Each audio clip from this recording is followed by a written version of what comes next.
Hi, hello, வணக்கம். நான் உங்கள் கேபிள் சங்கர். இன்னைக்கு நான் உங்களோட பேச போகிற வெப் சீரிஸோட பேர் வந்து பில்லியனர்ஸ் பங்கர். இந்த சீரியஸை தயாரிச்சது யாருன்னா மணி ஈஸ்ட் எடுத்து எழுதின அதே டீம் தான், அந்த கிரியேட்டர்ஸ் தான் இந்த ஸ்பானிஷ் சீரியஸும் வந்து எடுத்திருக்காங்க. இந்த பில்லியனர்ஸ் பங்கருடைய கதை என்னன்னு பார்ப்போம். நெட்ஃப்ளிக்ஸ்க்கு ஒரு பழக்கம் இருக்கு, என்னன்னா ஒரு நல்ல சீரீஸ் அமைஞ்சிருச்சுன்னா அதோடைய கடைசி சக்க வரைக்கும் கடிச்சு துப்புற வரைக்கும் அந்த சீரீஸ் வந்து அடுத்தடுத்த சீசனாக விட்டுக்கிட்டே இருப்பாங்க. அப்படி தான் மணி ஈஸ்ட் ஆரம்பித்த போது அது ஒரு ரொம்ப இன்டலெக்சுவலாக இருந்த சீரியஸ். இன்ஃபேக்ட் வந்து மணி ஈஸ்ட் அங்கே ஆரம்பித்து ரிலீஸ் ஆக டிவியில் வந்தபோது இந்த அளவுக்கு பெரிய வரவேற்பே பெறாத இருந்தது. ஆனால் நெட்ஃப்ளிக்ஸ் வந்ததுக்கப்புறம் அந்த சீரியஸ் கிடைச்ச வரவேற்பு வந்து கிட்டத்தட்ட எத்தனை சீசன் வந்துச்சுன்னு உங்களுக்கே தெரியும். ஸோ அத்தனை சீசன் வந்து அதை வந்து இருந்தாங்க. அதே போல் ஸ்குவிட் கேம் ஆகட்டும், ஆலிஸ் இன் பார்டர்லேண்ட் ஆகட்டும், இந்த மாதிரி பல சீரீஸ்கள் வந்து அவங்க வந்து நெட்ஃப்ளிக்ஸ் வந்து தொடர்ந்து பண்ணிக்கிட்டே இருக்காங்க. ஸோ அந்த வகையில் அதே மணி ஈஸ்ட் பண்ண டீமை வச்சு கிரியேட்டர்ஸை வச்சு இந்த பில்லியன்ஸ் பங்கர்ஸ் பண்ணியிருக்காங்க. கிட்டத்தட்ட இந்த பில்லியன்ஸ் பங்கர்ஸோட கதையும் மணி ஈஸ்ட் கதையும் கிட்டத்தட்ட ஒரு சிமிலாரிட்டி நிறைய இருக்குது. குறிப்பாக வந்து பார்த்திங்கன்னா ஸ்க்ரீன் பிளே எழுதுறதுல வந்து இந்த சீரீஸ் வந்து ஒரு ஒற்றுமை நிறைய இருக்குன்னு சொல்லணும்.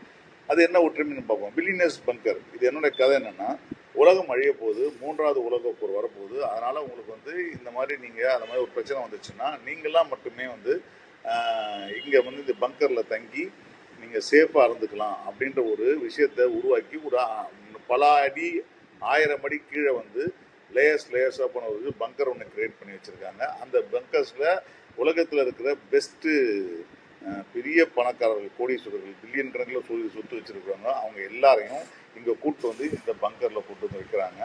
இப்போ இந்த விஷயம் வரப்போகுதுன்ற மாதிரி ஒரு பிம்பத்தை ஏற்படுத்ததுக்கு அப்புறம் இங்கே பலவிதமான பணக்காரர்கள், பலவிதமான அவங்களுக்கு எல்லா சகல வசதிகளோட அந்த பங்கரில் இருந்துகிட்டு இருக்காங்க. இப்போது ஒரு கதை நாயகனாக இருக்கிறவன் வந்து ஒரு சின்ன வயசில் காதலியோட போகும்போது சரக்கு அடிச்சுட்டு வண்டி ஓட்டிட்டு அந்த பொண்ணு வந்து செத்து போயிடுது. அதில் ஒரு குற்ற உணர்ச்சியில் அவன் மேலே ஒரு கேஸ் வேறு வந்து அவன் ஜெயிலுக்கு போயிடுறான். ஜெயிலுக்கு போனவொடனே ரிலீஸ் பண்ணி கூப்பிட்டு வராங்க, இன்ஃப்ளூயன்ஸ் பண்ணி கூப்பிட்டு வராங்க. ஏன்னா அவங்க அப்பா மிகப்பெரிய கோடீஸ்வரர். அவரோட இன்ஃப்ளூயன்ஸ் வச்சு அவன் உள்ளுக்குள்ளே வந்து ஒரு அப்ராணியாக இருந்தாலும் காலப்போக்கில் வந்து அவனை வந்து இங்கே இருக்கிற ஜெயில் அவனை வந்து பல கொடூரமான ஒரு ஆக்ஷன் ஆளாக மாற்றுது.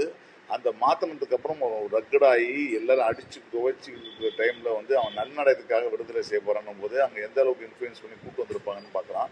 அப்படி கூப்பிட்டு வந்தவனை வந்து இதே பங்கரில் கொண்டு வந்து வைக்கிறாங்க. உள்ளே வரும்போது தான் தெரியுது அவன் தன்னுடைய காதலி எவ்வளோ கூட்டு போய் செத்து போனமோ அவருடைய அக்காவும் அங்கே தான் இருக்கா. அவள் ஒரு டாக்டர் படிச்சிருந்தவ. இவங்க எல்லாருமே உலகம் அழிய போது, 3வது வேர்ல்டு வருது, அதனால நம்ம வந்து இங்கே வந்து பத்திரமா பார்க்கணும்னு சொல்லிட்டு எல்லாரும் அவங்க குடும்பத்தோட எல்லாத்தையும் நாய்க்குட்டிலாம் கூட கூப்பிட்டு வந்துருக்காங்க. இந்த மாதிரி பல குடும்பங்கள் அந்த பங்கர்ஸில் இருக்குது.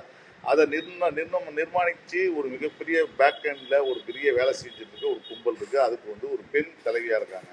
ஸோ ஏன் இவங்களை கூப்பிட்டு வராங்க அப்படின்னு யோசிச்சு பார்த்தீங்கன்னா, கொஞ்சம் கொஞ்சமாக இங்கே வந்து வெளியில் உலகம் அழிஞ்சு போச்சு, நியூக்ளியர் வெப்பன் வெடிச்சிட்டாங்க, இப்படியான விஷயங்கள்லாம் தத்ரூபமாக அவங்க பார்க்குற மாதிரி ரெடி பண்ணி அதற்கப்புறம் வந்து அவங்களுக்கு வேறு வழியே இல்லைன்னு உள்ளே இருக்கும்போது அவங்களுடைய கம்யூனிகேஷன், அவங்க சொத்துக்கள்லாம் இவங்களுடைய பி டீம் மாதிரி ஒரு டீம் வந்து வெளியில் இருக்கிற ஆட்கள் மூலமாக வச்சு அந்த சொத்துக்களையும் கம்பெனி இன்வெஸ்ட்மெண்ட்டையும் மாற்றி பணத்தை கொள்ளடிக்கிறது தான் இவங்களுடைய ஒரே நோக்கம். ஸோ இந்த நோக்கம் நிறைவேறிச்சா இல்லையா, இது என்ன ஆச்சுன்றது தான் இந்த சீசனுடைய கதை. இது வந்து இந்த சீசன் பார்க்கும்போதே நான் நினச்சேன் 6 எபிசோடு 7 எபிசோடு தான் போட்டு வந்தாங்க, இதுக்குள்ளே வந்து இந்த கதையை முடிக்க மாட்டாங்களே, நிச்சயமாக மிகப்பெரிய கதையாக இருக்குமே அப்படின்னு யோசித்த போது நிச்சயமாக அதே போல் கதை முடிக்கல. இங்கேருந்து இந்த ஹீரோவாக இருக்கிற ஜெயிலுக்கு போயிட்டு வந்த வந்து தப்பிக்கிறது மட்டுமே, தப்பிக்கிறதோட படத்து கதையை முடிச்சிட்டாங்க. இதுக்கப்புறம் அவன் எப்படி வந்து இந்த மணி ஈஸ்ட் மாதிரி இந்த பங்கரில் இருக்கிறவங்கள காப்பாற்ற போகிறானா இல்லையா, எப்படி காப்பாற்ற போகிறாங்க, இங்கே பங்கரில் இருக்கிறவங்கலாம் என்ன பண்ண போகிறாங்கன்றது அடுத்த சீசன் கண்டிப்பாக வரும். அப்போ தான் நீங்கள் பார்க்கணும் அதை. ஸோ இந்த சீசனில் இருக்கிற பிரச்சனை என்னென்னா, இந்த கதை வந்து ஆல்மோஸ்ட் மணி ஈஸ்டில் ஆல்ரெடி ஒரு இடத்த எஸ்டாப்ளிஷ் பண்ணுவாங்க. பேங்க்குக்கு கொள்ளையடிக்க வரதுக்கான வழி விஷயத்தை பற்றி பேசிகிட்டு இருப்பாங்க. கொள்ளையடிக்க வருவாங்க. கொள்ளையடிக்க வரும்போது நம்மளை கேட்போம்ல, கேள்வி வரும், நம்ம லாஜிக்கலான கேள்விகள் வரும்போது அந்த கேள்விகள்லாம் வந்து இவங்கெல்லாம் அதுக்கு முன்னாடியே இதுக்கான ப்ரிப்பரேஷன் பண்ணும்போது யாரெல்லாம் என்னென்ன கேள்வி கேட்டாங்க, அந்த கேள்விக்கு என்ன பதில் இருக்குது, என்ன ஆன்சரு, அதுக்கு எப்படி ஐடியா பண்ண போகிறாங்க, இப்படி பல விஷயங்களை வந்து அவங்க டிஸ்கஸ் பண்ணுறதையும் அதை இப்போது இந்த கரண்ட் காட்சியில் வந்து இம்ப்ளிமெண்ட் பண்ணுறதையும், அதை தாண்டி அதில் ஒரு பிரச்சனை வரும்போது அந்த பிரச்சனையை அவங்க முன்னாடியே யூகிச்சு அதே போல் ஒரு விஷயத்த பண்ணியிருப்பாங்கன்றது இல்லையா, அது விஷயத்தையும் வந்து ரொம்ப எஸ்டாப்ளிஷ்டாக நான் லீனியரில் போயிட்டு வந்து காட்டிகிட்டு இருப்பாங்க. மணி ஈஸ்டில் வந்து இந்த ஒவ்வொருத்தர் யார் கொள்ளையடிக்க வராங்களோ அந்த கொள்ளையடிக்க வரவங்களுக்கான பின்புலமும் அவங்களுடைய வாழ்க்கை, அதுக்கு பின்னாடி பற்றி சந்தித்த பிரச்சனைகள், அதற்கப்புறம் அவங்களுடைய நெசசிட்டி, இது எல்லாமே ரொம்ப இன்ட்ரெஸ்டிங்கான ஒரு பாயிண்ட்டாக இருக்கும், ரொம்ப கனெக்ட் பண்ணக்கூடிய ஒரு பாயிண்ட்டாக இருக்கும்.